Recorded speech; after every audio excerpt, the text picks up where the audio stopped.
tudo bem? Eu sou a professora Rafaela Lima e você está aqui na nossa aula sobre gastrulação, uma das etapas da embriologia, processo de formação do embrião. Então a gente tem a fecundação, esse zigoto, então essa célula ovo, ela começa a se clivar, passar por sucessivas segmentações ou clivagens. De uma ela vai para duas, vai para quatro, vai para oito. Daqui a pouco ela é uma bola maciça de células, com muitas células. E ela começa então a passar por alguns processos de diferenciação. E esse embrião ele vai para uma fase que a gente chama de blástula. E em torno aí da terceira semana desse desenvolvimento embrionário, ele entra numa fase que a gente chama de gastrulação, onde ele está com uma estrutura que a gente chama de gástrula. Assim, tá, você quer relembrar um pouco disso? Vale a pena você pesquisar aqui nas nossas aulas sobre blástula, por exemplo, para você se situar sobre a etapa anterior da embriologia. Então, chegou nessa terceira semana do desenvolvimento, essa mulher às vezes nem sabe ainda que está grávida, nem sentiu nenhuma grande alteração e esse embrião ele já está se desenvolvendo lá dentro. Repare que nessa fase de blástula, ele tem então uma cavidade ali no seu interior que a gente chama de blastocélio, blastocela, uma cavidade, um espaço. Eu já tenho diferenciação de tecidos, começam a haver modificações ali. Quando eu entro nessa terceira semana, e pode ser que em algumas literaturas você encontre como um pouco mais à frente, talvez um pouquinho numa quarta semana, pode ter um pouquinho de variação aí, eu começo a iniciar uma modificação nesse embrião. Esse embrião ele passa por uma invaginação ou embolia. Um conjunto de células dessa porção que a gente chama de polo vegetativo, a gente divide esse embrião em dois polos, então o polo animal e o polo vegetativo. Nessa porção do polo vegetativo, ele começa a fazer uma reentrância, que a gente chama de movimento de embolia. Essas células elas vão se invaginando, gerando então uma cavidade ali dentro. Eu não tenho mais uma bolotinha, eu tenho uma cavidade ali dentro. Esse embrião, repare que na fase de blástula, ele era uma bolotinha mesmo. Quando ele vai para a fase de gastro, nessa terceira semana ali, ele começa a não estar só uma bolotinha, ele começa a se alongar. Então imagina que essa bolotinha ali, ela foi se alongando, ela começa a ter um alongamento. E sabe uma marca muito expressiva do início da gastrulação? Essa aqui, ó. Formação da linha primitiva. Nesse início dessa gastrulação, nessa porção superior aí desse embrião, ele começa a fazer um leve sulco, e vai havendo ali uma migração de células da porção caudal dele para a porção cefálica. É a chamada linha primitiva. Dá uma aparência mesmo de uma linhazinha, aquelas células se agrupando ali naquela porção. Essa linha primitiva, ela vai ajudar a dar um eixo para esse embrião. Então, para essa região aqui, essa é a parte cefálica, essa é a parte caudal. Ajuda também a dar uma direção em relação a dorso e ventre. Então, essa é a parte de costas, que é o dorso, essa é a parte ventral.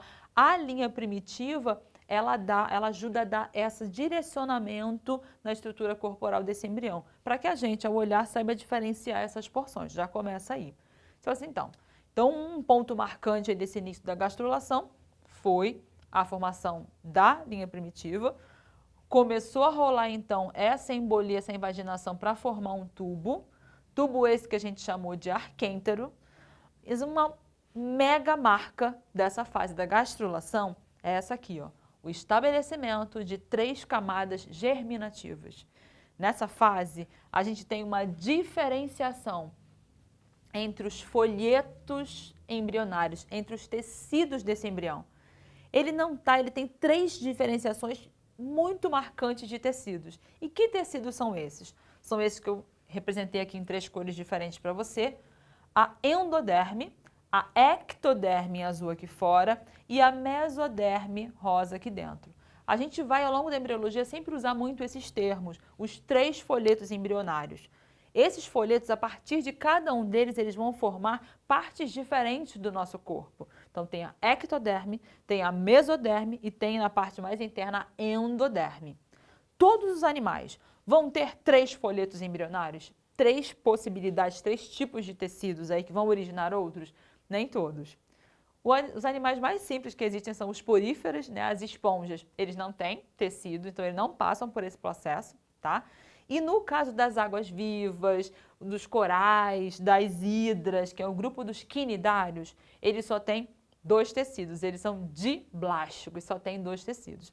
Mas falando aí, puxando para o nosso lado aí dos mamíferos, dos humanos, temos então a formação de 3 folhetos embrionários ou 3 camadas germinativas, sendo chamado então esse embrião de um embrião triblástico.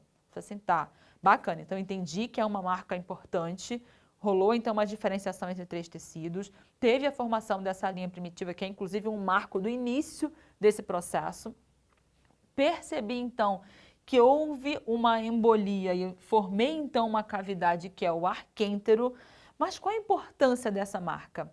Esse arquêntero, essa cavidade aqui, ela que mais à frente, no desenvolvimento embrionário, ela vai dar origem ao intestino desse embrião. Mais para frente, então eu iniciei uma cavidade aqui. Assim, bacana, então eu tenho aqui um arquêntero. E aí você olha para cá e você fala, ué, tô vendo aqui em azul, nessa parte externa, o tecido chamado ectoderma. Tô vendo nessa porção mais interna um tecido chamado mesentoderma. O que acontece um pouco mais à frente?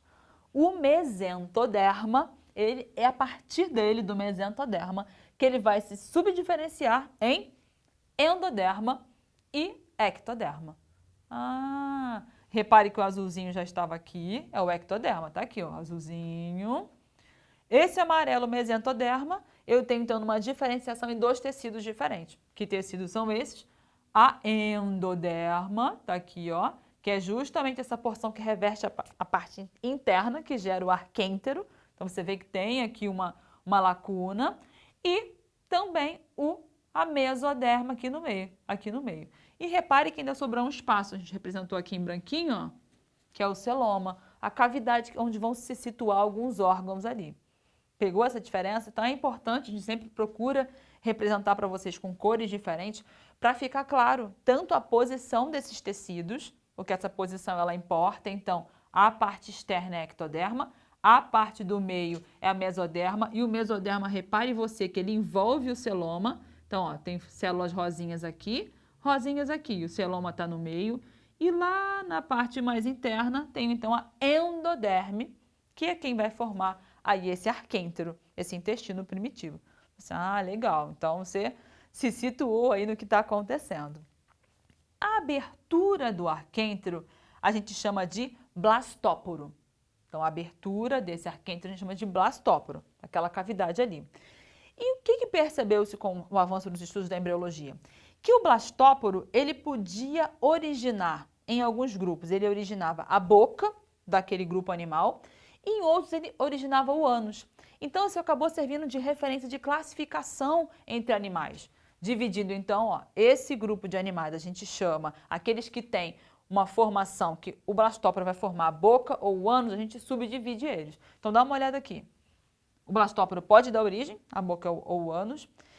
Os animais no qual esse blastóporo, essa cavidade, ela vai dar origem ao ânus, a gente os classifica num grupo chamado de deuterostomados ou deuterostômios. Tá. Então, os vertebrados, por exemplo, estão nesse grupo, no grupo dos deuterostômios.